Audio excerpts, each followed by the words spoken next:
Sony येथील भाजपच्या गुरुवारच्या प्रचार सभेला ग्रामस्थांची प्रचंड मोठी गर्दी। मिरज तालुक्यातील सोनी या गावामध्ये आमदार डॉक्टर सुरेश भाऊ खाडे यांनी सलग दौरा करत प्रचार सभा आणि नागरिकांशी थेट संवाद साधला। स्थानिकांच्या समस्या ऐकून त्यावर तात्काळ नोंदी घेण्यात आल्या। सोनी जिल्हा परिषद गटाचे भाजपचे उमेदवार आशिष जाधव यांच्या प्रचारासाठी घेण्यात आलेल्या प्रचार सभेला ग्रामस्थांनी प्रचंड मोठी गर्दी केली होती।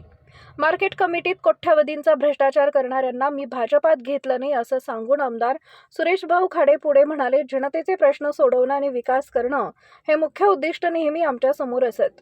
पाणी, अंतर्गत रस्ते, शाळांची सुविधा, आरोग्य उपकेंद्र आणि शेतीसाठी आवश्यक सुविधा उपलब्ध करून देण्यात आल्या आहेत, असंही आमदार सुरेश भाऊ खाडे यांनी यावेळी सांगितलं आहे।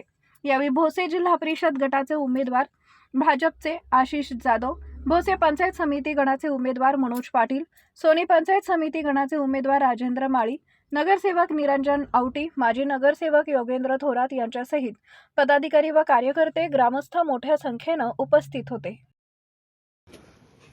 तर अशा गोष्टी करत असताना असे उमेदवार तुमच्याकडे दिले की ज्याला स्वार्थ नाहीये,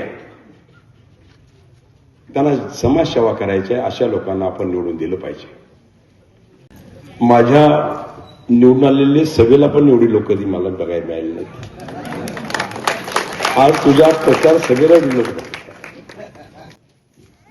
ज्यावेळी मार्केट कमिटीचं प्रकरण आम्ही उघडं केलं त्यावेळेला बऱ्याच वेळा लोकांकडून निरोप आले मला की भाऊ हे थांबवा, मला तुम्ही पक्षात घ्या, मी पक्षाचं काम करायला तयार आहे।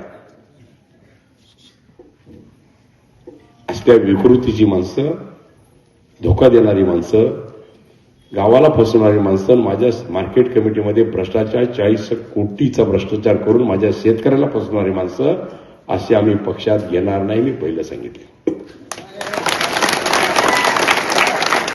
मला वाटते सर्वांनी टीका ही एकाच उमेदवारावर केलेली आहे, त्यामुळं सर्व जनतेला हे समजलेलं आहे की समोरचा उमेदवार कसा आहे। पण मी भाऊ आपला जो काही सुसंस्कृतपणा आहे, आपण जो काही कार्यकर्त्यांना संस्कार दिलेले आहेत ते संस्कार असेच अबाधित ठेवतोय आणि समोरच्या उमेदवारावर मी कोणतीही टीका करणार नाही भाऊ।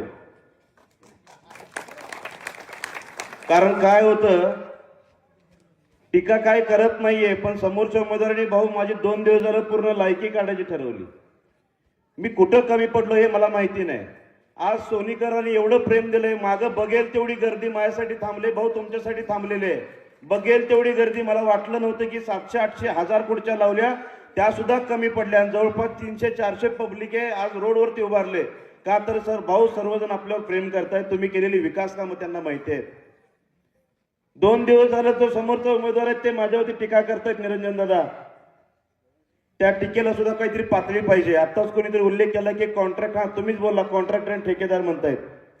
मी बीई मेकॅनिकल, मी मेकॅनिकल इंजिनियर आहे। कॉन्ट्रॅक्टर ठेकेदार व्हायला सिव्हिल इंजिनियर लागतो, सिव्हिल इंजिनियर। मी मेकॅनिकल इंजिनियर आहे, मी कॉन्ट्रॅक्टर नसलेला दाखला माझ्या अर्जासोबत जोडलेला आहे, तेव्हा मला उमेदवारी मिळाली। कुठल्या पातळीवर जाऊन बोलताय तुम्ही विचार करा। मी सुद्धा आज भाऊंच्या पुढे सांगतो, जिल्हा परिषदला तर 9 तारखेला माझाच आणि आमच्या या दोन्ही उमेदवारांचा विजय तर नक्की झाला आहे, पण विजय झाल्यानंतर कोणताही जमिनीवरतीच पाय ठेवेल आणि जसं या 12 गावात आजपर्यंत प्रामाणिकपणे पळतोय तसंच येणाऱ्या काळात सुद्धा मी 12 गावामध्ये प्रामाणिकपणे पळेल आणि तुमची सेवा, तुमची मुलं, तुमची स्वप्न पूर्ण करण्यासाठी ताकदीने उभं राहील, एवढं या निमित्ताने तुम्हाला मी सांगतो।